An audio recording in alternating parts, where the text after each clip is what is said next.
नमस्कार प्यारे विद्यार्थियों, मैं अनिक कुमार पांडे, जिला शिक्षा कार्यालय गोपालगंज की तरफ से एक बार फिर से आपका हार्दिक स्वागत और अभिनंदन करता हूं। तो जैसा कि आप सभी जानते हैं कि हमारे जो क्लास 10th केमिस्ट्री के जो सेशन चल रहे हैं, उसमें जो हमारा केमिस्ट्री का चैप्टर नंबर 2 है, एसिड बेसिस एंड सॉल्ट, यानी अम्ल क्षारक और लवण, उसमें हमारी इस क्लास से पहले 6 क्लास यानी 6 पार्ट हम ऑलरेडी डिस्कस कर चुके हैं, जिसमें हमने चैप्टर से रिलेटेड जितने भी टॉपिक हमारी एनसीईआरटी बुक के अकॉर्डिंग थे, उनको हमने काफी डिटेल में सिमुलेशन के साथ और एग्जाम्पल के साथ डिस्कस किया है। और मैंने आपको लास्ट क्लास में बताया था कि जो हमारी नेक्स्ट क्लास होने वाली है वो इस चैप्टर की लास्ट क्लास होने वाली है, और जिसमें हमारे जो केमिकल प्रॉपर्टीज हमारी जो बची थी एसिड और बेसिस की, यानी अम्ल और क्षार के जो रासायनिक गुण थे कि वो किस प्रकार कुछ पर्टिकुलर यौगिकों के साथ रिएक्शन करते हैं, अभिक्रियाएं करते हैं,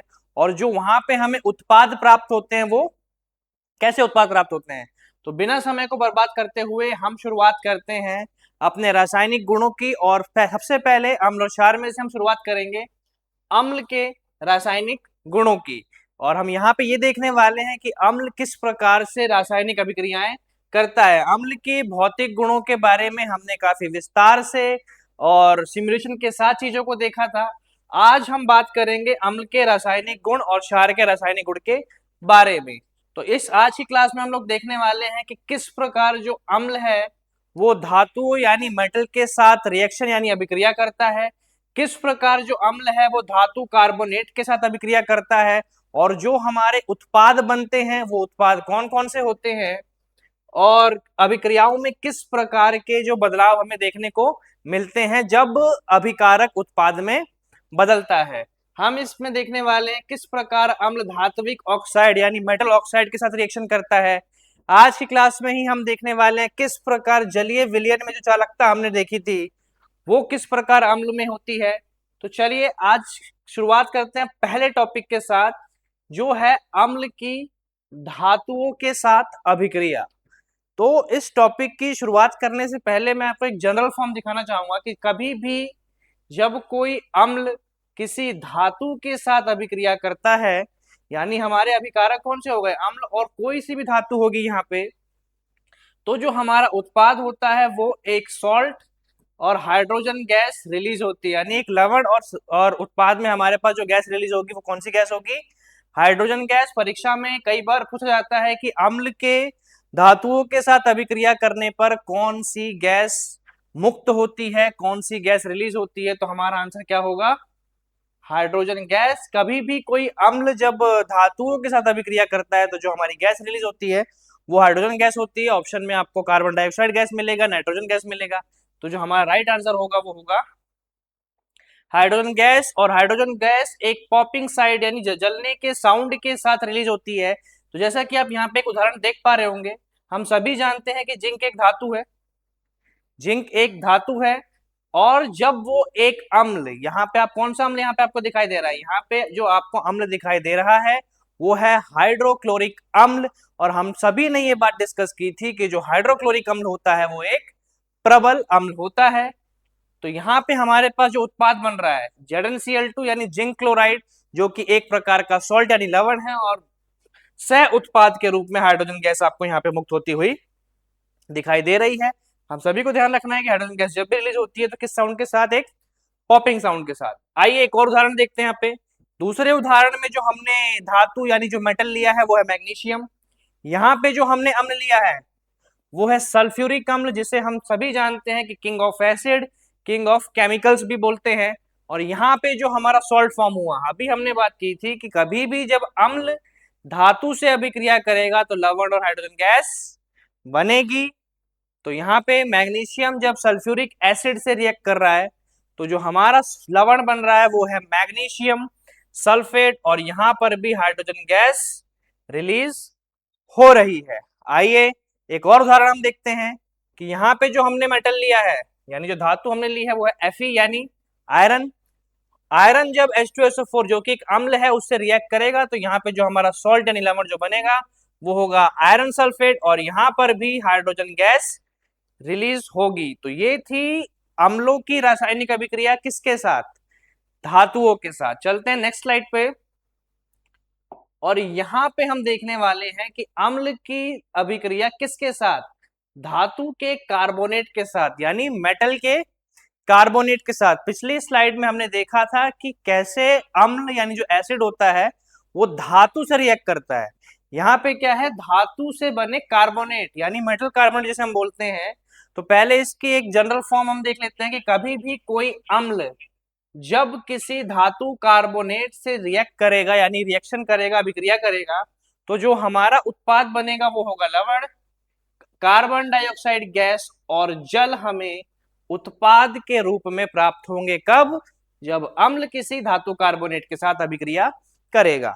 इसी से संबंधित मैं आपके सामने 3 उदाहरण लेकर आया हूं, जिसमें आप देख पा रहे होंगे कि हमारे पास मेटल कार्बोनेट किसका है, सोडियम मेटल का कार्बोनेट, जिसे हम सोडियम कार्बोनेट भी बोलते हैं। और सोडियम कार्बोनेट के बारे में अपनी पिछली क्लासेस में हमने बहुत डिटेल में बात की थी, जिसका हमने केमिकल नेम यानी रासायनिक नाम, रासायनिक सूत्र और साधारण नाम पे भी चर्चा की थी। और यहाँ पे किस अम्ल से अभिक्रिया कर रहा है, HCl के साथ। तो अब पहले हम देखते हैं जनरल फॉर्म में हम देखते हैं कि हमारा जो उत्पाद बनेगा उसमें क्या क्या होगा।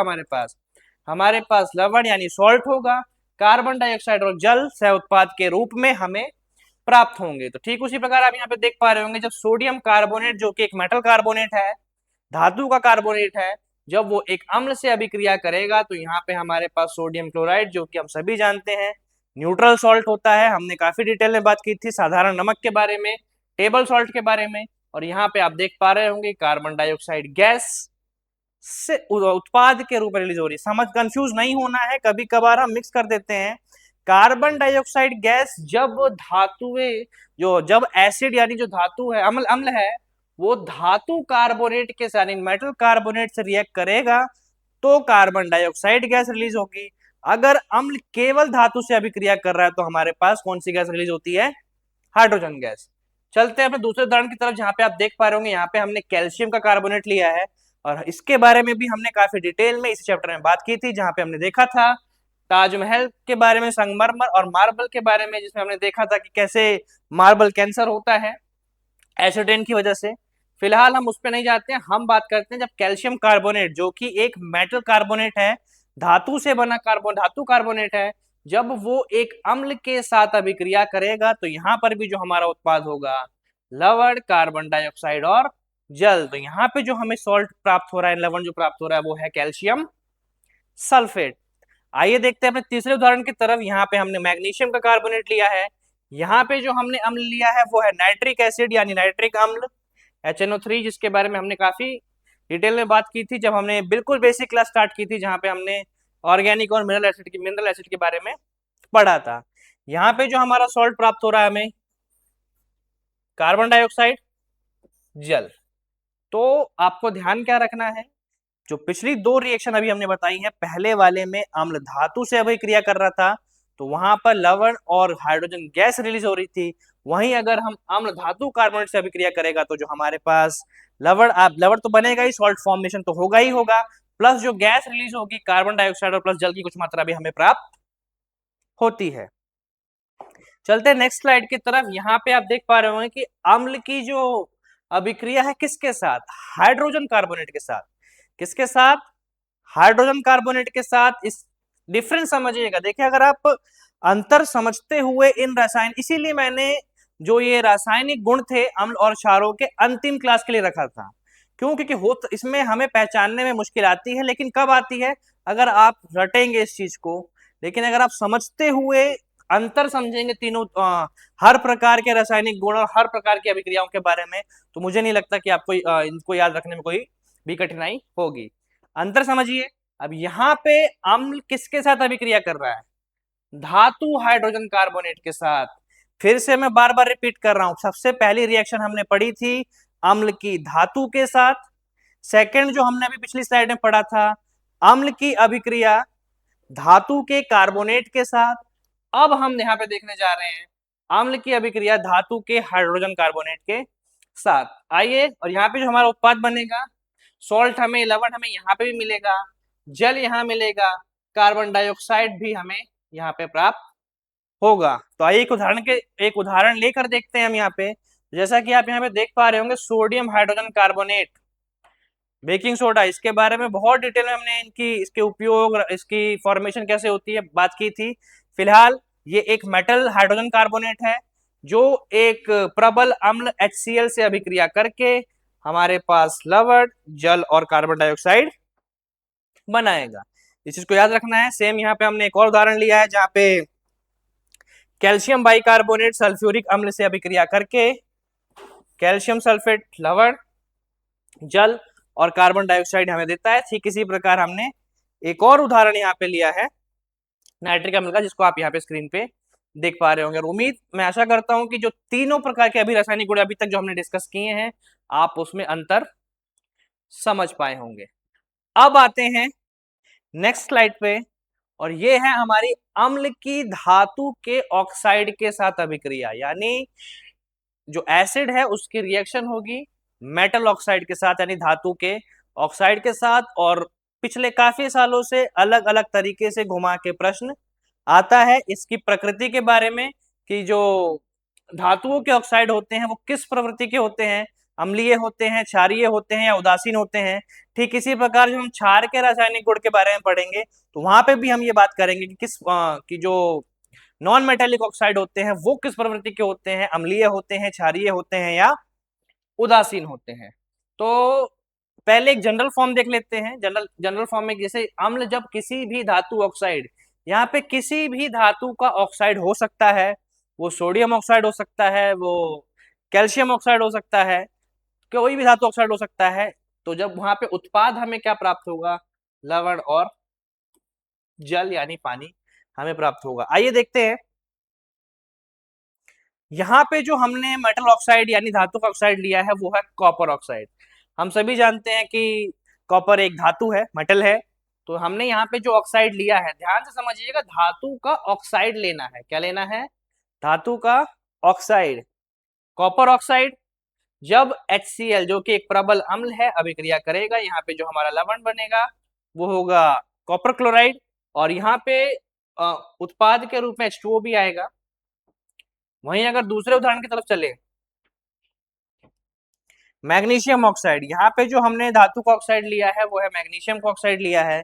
मैग्नीशियम का ऑक्साइड एक और प्रबल अम्ल सल्फ्यूरिक अम्ल से जब अभिक्रिया करेगा तो यहाँ पे जो मैग्नीशियम सल्फेट जो हमारा लवण प्राप्त हो रहा है वो है मैग्नीशियम, और साथ ही साथ सह उत्पाद में हमें जल भी प्राप्त होगा। वहीं अगर आप तीसरे उदाहरण की तरफ देखें तो कैल्शियम ऑक्साइड, यहाँ पे जो हमने धातु का ऑक्साइड लिया है वो कैल्शियम ऑक्साइड लिया है।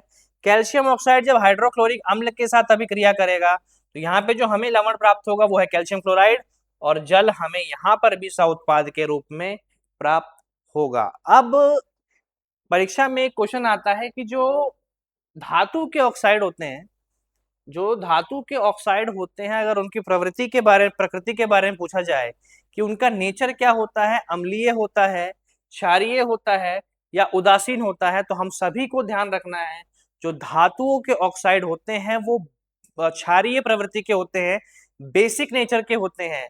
इसको याद रखने के लिए आप एक कोड भी याद रख सकते हैं, मॉब करके, MOB। अब इसकी फुल फॉर्म क्या है? जो मेटल ऑक्साइड होते हैं वो बेसिक नेचर के होते हैं। कभी कभार हमें कंफ्यूजन हो सकती है कि जो अधात्विक ऑक्साइड होते हैं या नॉन मेटेलिक ऑक्साइड होते हैं वो एसिडिक होते हैं या बेसिक होते हैं। तो इसको आपको याद रखना है। अगर आप दो कोड याद कर लेंगे, जब मैं क्षार के चलेंगे तो वहां पे भी एक कोड बताएंगे। फिलहाल अभी हम अम्ल धात्विक ऑक्साइड यानी जो मेटल के ऑक्साइड है, अगर हम उसकी बात कर रहे हैं तो यहाँ पे आपको याद रखने की जिस आप कोड का इस्तेमाल करेंगे वो है मॉब। और मॉब की फुल फॉर्म क्या होगी? Metal oxides are basic. Metal oxides are basic, या आप सिंपल मेटल ऑक्साइड बेसिक से भी याद रख सकते हैं। हम सभी जानते हैं कि बेसिक क्षारीय प्रवृत्ति को बोलते हैं। तो याद रखना है आपको कि जो धातुओं के ऑक्साइड होते हैं वो किस प्रवृत्ति के होते हैं? क्षारीय यानी बेसिक नेचर के होते हैं। चलते हैं अपनी नेक्स्ट स्लाइड, और यहाँ पे देख पा रहे हो कि अब हम पहुंच चुके हैं किसके रासायनिक अभिक्रिया है या किसके रासायनिक गुण की तरफ। अब यहाँ पर हम देखने वाले हैं कि जो क्षार होते हैं वो किस प्रकार से रासायनिक अभिक्रियाएं करते हैं। हमारे पास जितने भी क्षार जो भी हमने पढ़े थे, हम उदासीनीकरण अभिक्रिया के बारे में काफी डिटेल में बात कर चुके हैं, सूचकों के प्रभाव के बारे में हम काफी डिटेल में बात कर चुके हैं, जिसमें हमने 4 प्रकार के सूचक भी देखे थे, जिसमें कौन कौन 4 प्रकार थे? प्राकृतिक सूचक हो गया, संश्लेषित सूचक हो गया, या फिर उसको हम सिंथेटिक इंडिकेटर भी बोलते हैं, और गंधीय सूचक हो गया जिसे हम ओल्फैक्टरी इंडिकेटर भी बोलते हैं, और जो आखिरी प्रकार था वो अन्य सूचक था जिसमें हमने पीएच स्केल के बारे में पढ़ा था। अब आते हैं दूसरी तरफ, यहाँ पे हम देखेंगे कि धातुओं के साथ कैसे क्षार अभिक्रिया करती है। कोई भी क्षार जब अभिक्रिया करेगा धातुओं के साथ तो कैसे अभिक्रिया करता है, काफी डिटेल में बात करने वाले हैं। जो मैंने अभी आपको थोड़ी देर पहले बताया था कि जैसे धात्विक ऑक्साइड की जो प्रवृत्ति हमने देखी थी वो क्षारीय यानी बेसिक प्रवृत्ति की होती, ठीक उसी प्रकार हमें यहाँ पे अधात्विक ऑक्साइड यानी जो नॉन मेटल के ऑक्साइड होते हैं उनके बारे में भी काफी डिटेल में बात करनी है कि जो अधात्विक ऑक्साइड होते हैं वो कैसे अभिक्रिया करते हैं किसी क्षार के साथ, या उनकी जो नेचर होता है, जो प्रकृति होती है उनकी वो किस प्रकार की होती है। तो हम इनके बारे में काफी डिटेल में बात करने वाले हैं। तो उदासीनीकरण के बारे में हम पहले काफी डिटेल में बात कर चुके हैं। धातुओं के ऑक्साइड के साथ अभिक्रिया अभी हम बात करेंगे। सूचक के बारे में हम बात कर चुके हैं, और जो चौथा आप यहाँ पे देख रहे होंगे कि अधात्विक ऑक्साइड के साथ अभिक्रिया, अभी हम आज की क्लास में आगे चल के बात करने वाले हैं। चलते हैं नेक्स्ट स्लाइड पे। तो इस स्लाइड पे आप देख पा रहे होंगे कि जो यहाँ पे हम बात करने वाले हैं किसके बारे में, क्षारकों की धातुओं के साथ अभिक्रिया की। जब कोई बेस यानी जो क्षार है जब किसी धातु के साथ अभिक्रिया करेगा, जब किसी धातु के साथ अभिक्रिया करेगा तो हमें क्या प्राप्त होगा।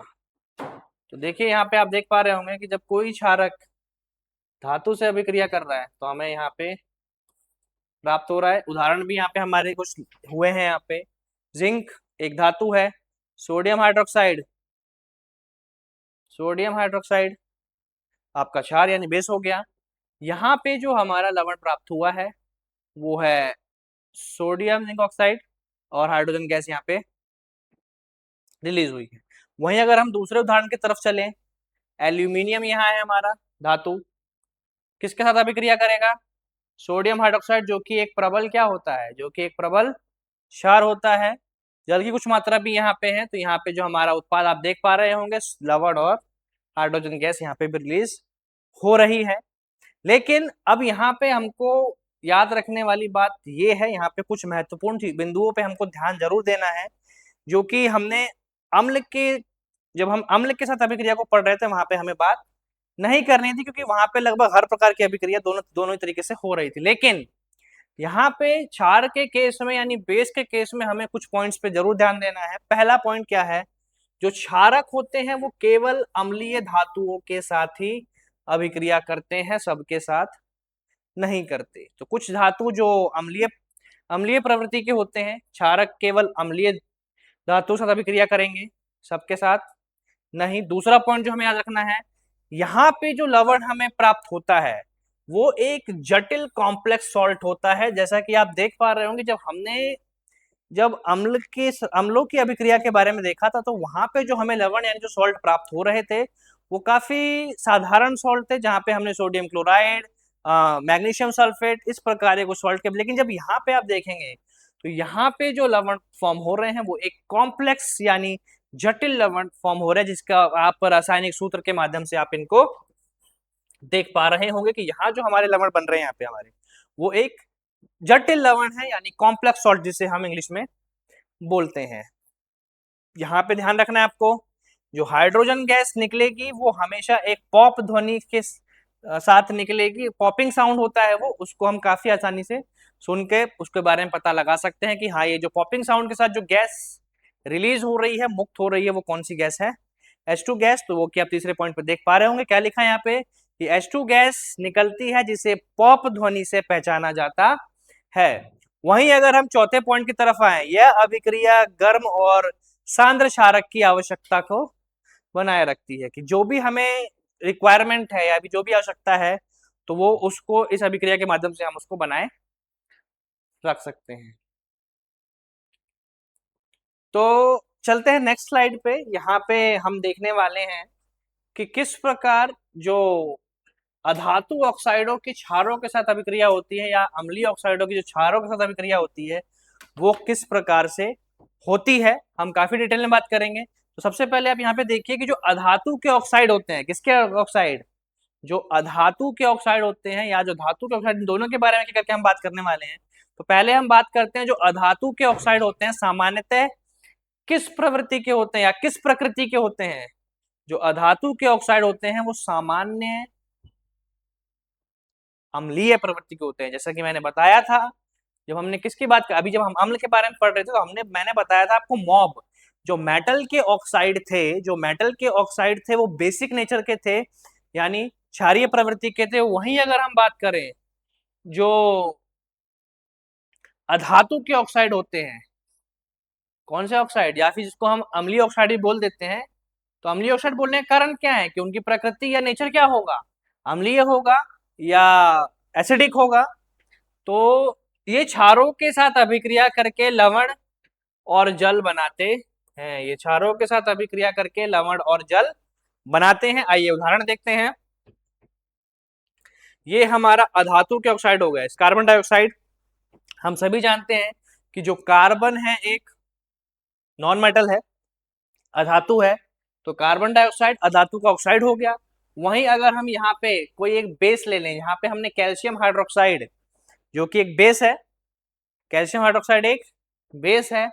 कैल्शियम हाइड्रोक्साइड से जब अभिक्रिया करेंगे किसकी, कार्बन डाइऑक्साइड की, जो कि एक अधात्विक ऑक्साइड है, तो हमारे पास जो उत्पाद प्राप्त होगा वो होगा कैल्शियम कार्बोनेट। देख पा रहे होंगे आप, व्हाइट प्रेसिपिटेट के साथ फॉर्म होता है कैल्शियम कार्बोनेट, जो कि एक लवण है, और वहीं पे अगर जो हमारे पास सह उत्पाद के रूप में हमें प्राप्त होगा जल यानी H2O। आइए दूसरे उदाहरण की तरफ चलते हैं। जो दूसरा हमारे पास, जो हमें दूसरा अधात्विक ऑक्साइड जो हमने यहाँ पे लिया है कार्बन डाइऑक्साइड के बाद, वो है सल्फर डाइऑक्साइड। कौन सा है, सल्फर डाइऑक्साइड यानी SO2। SO2 जब अभिक्रिया करेगा किसके साथ, सोडियम हाइड्रोक्साइड के साथ। यहाँ पे किन दो की अभिक्रिया हो रही है, यहाँ पे रासायनिक समीकरण यहाँ पे आपको देखने को मिलेगा। तो आप देख पा रहे होंगे जब हमने अधात्विक ऑक्साइड यानी सल्फर डाइऑक्साइड जब लिया है और वो सोडियम हाइड्रोक्साइड के साथ रासायनिक अभिक्रिया कर रहा है, तो यहाँ पे जो लवण और जल हमें प्राप्त हो रहे हैं, तो यहाँ पे जो सोडियम सल्फाइड नाम का सॉल्ट यानी लवण हमें प्राप्त हो रहा है, और जल हमें सह उत्पाद यानी बाय प्रोडक्ट के रूप में भी प्राप्त हो रहा है। चलते हैं अपने तीसरे उदाहरण की तरफ। यहाँ पे जो हमने तीसरे केस में जो हमने वो लिया है, क्या लिया है, जो तीसरे केस में आप देख पा रहे होंगे जो हमने अधातु का ऑक्साइड तीसरे वाले केस में लिया है, वो है सल्फर ट्राइऑक्साइड यानी हमारा SO3 है। सल्फर ट्राइऑक्साइड वो किस क्षार के साथ अभिक्रिया करेगा, पोटेशियम हाइड्रोक्साइड के साथ अभिक्रिया करेगा। और जब पोटेशियम हाइड्रोक्साइड एक क्षार है, यहाँ पे जो हमने अधात्विक ऑक्साइड लिया है वो है SO3 यानी सल्फर ट्राइऑक्साइड, जो कि एक अधात्विक ऑक्साइड है। यहाँ पे अभिक्रिया करने के बाद हमें लवण जल यहाँ पे भी प्राप्त हो रहे हैं, और जो यहाँ पे जो हमारा सॉल्ट एंड लवण बन रहा है वो है पोटेशियम सल्फेट। अब आते हैं एक बार फिर से उसी केस के साथ, जैसे मैंने आपको मॉब बताया था अम्ल के केस में, याद करने का तरीका कि जो मेटेलिक ऑक्साइड होते हैं वो बेसिक यानी क्षारीय प्रवृत्ति के होते हैं। वहीं अगर हम अधात्विक ऑक्साइड को याद रखने का प्रयास करें तो उसके लिए नमोआ एक कोड है NMOA। क्या है, एक बार दोबारा से लिख देते हैं, NMOA। नमोआ से हम याद रख सकते हैं, मॉब और नमोआ दो ही कोड आपको याद रखने हैं, जिसमें mob metal oxide basic nature, वहीं अगर हम नॉन मेटेलिक ऑक्साइड यानी जो अधात्विक ऑक्साइड है, अगर हम उसकी प्रकृति की बात करें, उसके नेचर की बात करें, तो वो अम्लीय यानी एसिडिक नेचर का होता है। तो इन दोनों ही कोड के सहायता से आप याद सकते हैं, नमोआ आपका हो जाएगा नॉन मेटेलिक अधात्विक ऑक्साइड के लिए, और वहीं अगर हम मॉब जो मैंने आपको पिछली स्लाइड में बताया था वो हो जाएगा धात्विक ऑक्साइड या के लिए। चलते हैं नेक्स्ट स्लाइड पे, जिसमें एग्जाम में अलग अलग कई बार प्रश्न रिपीट करता है, और इसमें हम देखने वाले हैं कि अंतर क्या है। जो अभी हमने देखा कि जो धात्विक ऑक्साइड है और जो अधात्विक ऑक्साइड हैं, दोनों की जो प्रकृति होती है वो काफी अलग होती है। तो अंतर देखते हैं, आइए वही चीजों को एक बार मैं आपको एक स्लाइड की फॉर्म में जो भी बातें अभी हमने धात्विक और अधात्विक ऑक्साइड के बारे में की हैं, उसको एक स्लाइड की फॉर्म में मैं आपके सामने लेके आया हूं, ताकि आप इसको याद आसानी से रख पाए, रिकॉल कर पाए चीजों को आसानी से। तो आइए देखते हैं, धात्विक ऑक्साइड एक तरफ है, दूसरी तरफ है अधातु ऑक्साइड। उदाहरण, धात्विक ऑक्साइड के दो उदाहरण यहाँ पे लिखे हुए हैं, मैग्नीशियम ऑक्साइड, सोडियम ऑक्साइड, या फिर हमने अभी जो पिछले कुछ स्लाइडों में डिस्कस किया था कॉपर ऑक्साइड, कैल्शियम ऑक्साइड, और भी धात्विक ऑक्साइड हो सकते हैं। यहाँ पे हमने दो उदाहरण लिए हैं। वहीं अगर हम बात करें अधात्विक ऑक्साइड की तरफ, तो हमारे अधातु से बने होंगे वो, तो कार्बन और सल्फर दोनों ही अधातुएं होती हैं, नॉन मेटल होते हैं, तो उसके ऑक्साइड कार्बन डाइऑक्साइड हो गए और सल्फर डाइऑक्साइड हो गए। वहीं अगर हम इसके नेचर आगे और गुण के बारे में बात करें, तो जो धातु के ऑक्साइड हैं, ध्यान से देखिएगा, यहाँ पे हम धातु के ऑक्साइड के बारे में पढ़ रहे हैं, मेटल ऑक्साइड के बारे में पढ़ रहे हैं। जो ये लाल लिटमस को क्या कर देते हैं, नीला। नाम पे नहीं जाना है, काम पे जाना है। मैंने आपको क्या बताया था कि जो मेटल ऑक्साइड होते हैं वो किस नेचर के होते हैं, किस प्रकृति के होते हैं, बेसिक नेचर के होते हैं। मैंने आपको कोड भी लिख के बताया था, मॉब, मेटल ऑक्साइड बेसिक, यानी धातु के ऑक्साइड क्षारीय प्रवृत्ति। तो सीधी सी बात है, अगर वो क्षारीय प्रकृति के होते हैं, बेसिक नेचर के होते हैं, तो वो गुण भी किसके दिखाएंगे, क्षार वाले, बेस वाले।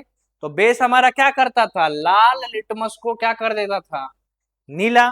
सेम यही काम जो हमारे मेटल के ऑक्साइड होंगे, ये भी लाल लिटमस को नीला करेंगे। और हमने बात तो कर ही ली कि क्षारीय प्रकृति है, तभी लाल लिटमस को नीला कर रहे हैं। अगर क्षारीय प्रकृति है तभी वो लाल लिटमस को नीला करेंगे।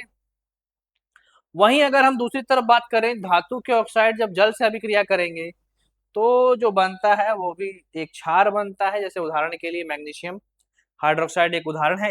इसी रासायनिक अभिक्रिया से हम काफी डिटेल में अभिक्रियाओं के बारे में बात कर चुके हैं अभी पिछली कुछ स्लाइडों में। तो यहाँ पे आप देख भी पा रहे होंगे कि मैग्नीशियम ऑक्साइड, जो कि एक मेटल ऑक्साइड है, धातु का ऑक्साइड है, जब वो एक अम्ल से अभिक्रिया कर रहा है, तो यहाँ पे मैग्नीशियम क्लोराइड और जल मिल रहा है, तो जो कि एक क्या है, लवण और जल बन रहे हैं। एंटी एसिड हमने बहुत सारे उदाहरण देख चुके हैं। आइए एक बार दूसरी तरफ हम देखते हैं, क्षार जो होते हैं, मतलब जो नॉन मेटेलिक ऑक्साइड होते हैं, नॉन मेटेलिक ऑक्साइड होते हैं, वो नीले लिटमस को लाल कर देते हैं। थोड़ी देर पहले ही मैंने आपको कोड बताया था कि जो नॉन मेटेलिक ऑक्साइड है वो नमोआ कोड बताया था। मैंने आपको क्या बताया था, मैंने आपको नमोआ कोड बताया था। मैंने आपको नमोआ कोड बताया था कि जो नॉन मेटेलिक ऑक्साइड है वो किस प्रकृति के होंगे, अम्लीय यानी एसिडिक नेचर के होंगे। तो अगर एसिडिक नेचर के हैं तो क्या करेंगे, नीले लिटमस को लाल करेंगे। अगर एसिडिक यानी अम्लीय प्रकृति के होंगे तो नीले लिटमस को लाल करेंगे। वही चीज यहाँ पे लिखी हुई है कि इनकी प्रकृति यानी नेचर कैसा होता है, अम्लीय प्रकृति या एसिडिक नेचर होता है। एक उदाहरण भी आपके सामने दिया हुआ है कि कार्बन डाइऑक्साइड एक अधातु का ऑक्साइड है, यानी नॉन मेटेलिक ऑक्साइड है। जब वो एक क्षार से अभिक्रिया करेगा तो यहाँ पे भी लवण और जल हमें प्राप्त हो रहे हैं। क्या प्राप्त हो रहे हैं, लवण और जल यहाँ पे भी प्राप्त हो रहे हैं। तो निष्कर्ष क्या निकला, कंक्लूजन क्या निकला इस स्लाइड से, इस स्लाइड का कंक्लूजन यही है कि जो धातु के ऑक्साइड है वो क्षारीय, परीक्षा में पूछेगा, एमसीक्यू फॉर्म में पूछता है, बहुत बार रिपीट होता है, भूलना नहीं है। कोड भी मॉब और नमोआ आपको बताया गया है। धातु ऑक्साइड क्षारीय बेसिक नेचर, वहीं अगर हम अधातु के ऑक्साइड की बात करें तो वो अम्लीय यानी एसिडिक नेचर के होते हैं। तो ये था हमारा अम्ल, क्षारक एवं लवण। आज हमने इस चैप्टर को कंप्लीट कर लिया है, थ्योरी को। अगली जो नेक्स्ट क्लास हमारी होगी, मैं इसी चैप्टर से जुड़े हुए कुछ multiple choice question, MCQ question की फॉर्म में हम आपके सामने लेकर कुछ प्रश्न आएंगे। जैसा कि हमने आपसे वादा किया था कि किसी भी चैप्टर की समाप्ति के बाद हम डायरेक्ट नया चैप्टर स्टार्ट नहीं करेंगे। पहले जो चैप्टर हमने कंप्लीट किया है उसी चैप्टर से रिलेटेड कुछ जो प्रश्न एग्जामिनेशन पॉइंट ऑफ व्यू से इंपॉर्टेंट है, और अपने चैप्टर की हमें चैप्टर कितना समझ में आया, उस चैप्टर के बारे में कितनी जानकारी हमें हो पाई, जो भी हमारी 6 से 7 थ्योरी क्लासेस हुई थी, तो उसका एक रिवीजन टेस्ट हो जाता है वो, कि मतलब हमें कहाँ तक चीजें समझ में आई हैं, हमें किन टॉपिक्स पे काम करना है। तो ये चीजें उन क्वेश्चन के माध्यम से हम क्लियर हमें हो जाती हैं, कि अगर हमें कोई टॉपिक समझ में आया है तो हम बहुत आसानी से उस टॉपिक से संबंधित प्रश्नों का उत्तर दे पाएंगे। वहीं अगर हमें कोई टॉपिक में, अगर हमें ये भी पता लग जाता है उस टेस्ट के माध्यम से, उन क्वेश्चन के माध्यम से, कि हमें किस किस टॉपिक पे ज्यादा काम करना है। तो आज हमने थ्योरी क्लासेस हमारी कंप्लीट हो चुकी हैं, किसकी, एसिड बेस एंड सॉल्ट की। और नेक्स्ट क्लास जो हमारी होगी एमसी क्वेश्चन की होगी, और उसके बाद फिर हम एक फिर से आपके सामने हाजिर होंगे एक नए चैप्टर के साथ। तो आज की क्लास में इतना ही। रिवीजन कीजिए, पढ़ते हंसते रहिए, मुस्कुराते रहिए, और रिवीजन जरूर कीजिए, क्योंकि मैं बार बार रिपीट करता हूं कि जो बच्चा रेगुलर रिवीजन करेगा वो डेफिनेटली जो बोर्ड एग्जाम होंगे उसमें अच्छा परफॉर्म करेगा। तब तक के लिए अपना बहुत ध्यान रखिए। धन्यवाद।